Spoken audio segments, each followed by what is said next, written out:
القائد الميداني المثنى بن حارس يقوم الآن بإعطاء تعليمات لسائق الدبابة بقصف مبنى مدرسة الشرطة.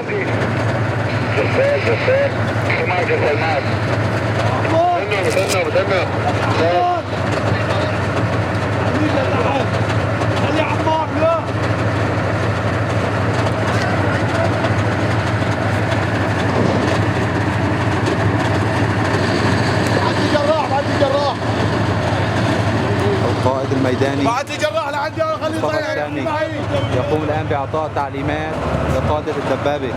الله أكبر.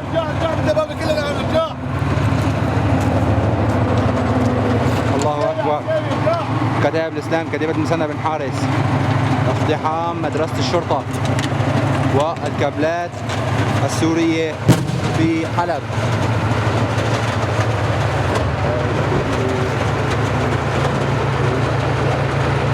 كتيبة الشهيد عمر جيعان القائد الميداني مصطفى الشامي ومثنى بن حارس. الله أكبر. الله أكبر.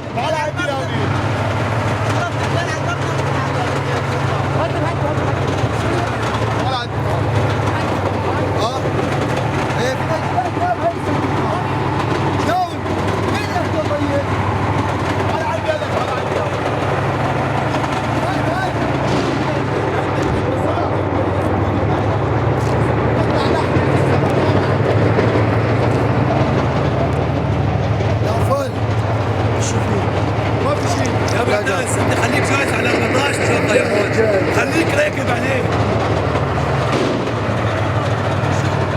قصيدة على البناء الاحمر، قصيدة على بناء قياده في مدرسه الشرطه. انت خالف تعليمات كلها.